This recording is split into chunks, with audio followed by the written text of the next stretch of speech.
कि नरेश सेलवाड़ को राजनीति में लाने का काम और उनको स्थापित करने का काम कुमारी शैलजा ने किया। सही कहा। उनको उन्होंने टिकट दी जी। लेकिन उनकी भी एक चीज देखो जी, वास्तव में इस चीज के लिए मैं नरेश सेलवाड़ की भी दाद देता हूं। वो ये है कि कुमारी शैलजा ने उनको टिकट दिलाई जी।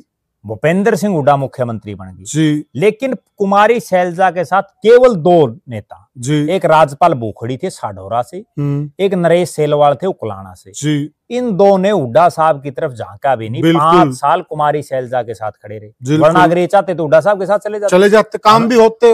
अमीर चंद मक्कड़ हैं जी, ठीक है।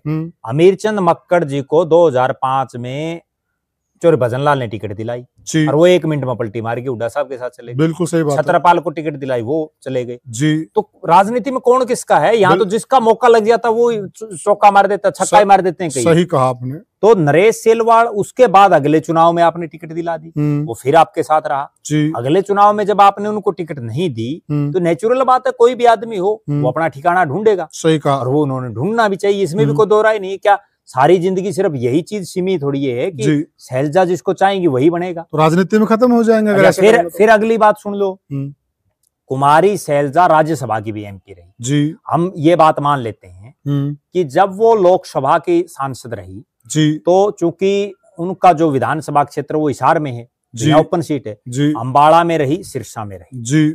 उसके बाद वो राज्यसभा में रही जी। राज्यसभा में रहते हुए वो ये बताएं कि जिस उकलाना को अपना घर कह रही हैं जी, उस उकलाना में उन्होंने अपने एमपी लेड से कितना पैसा दिया जी।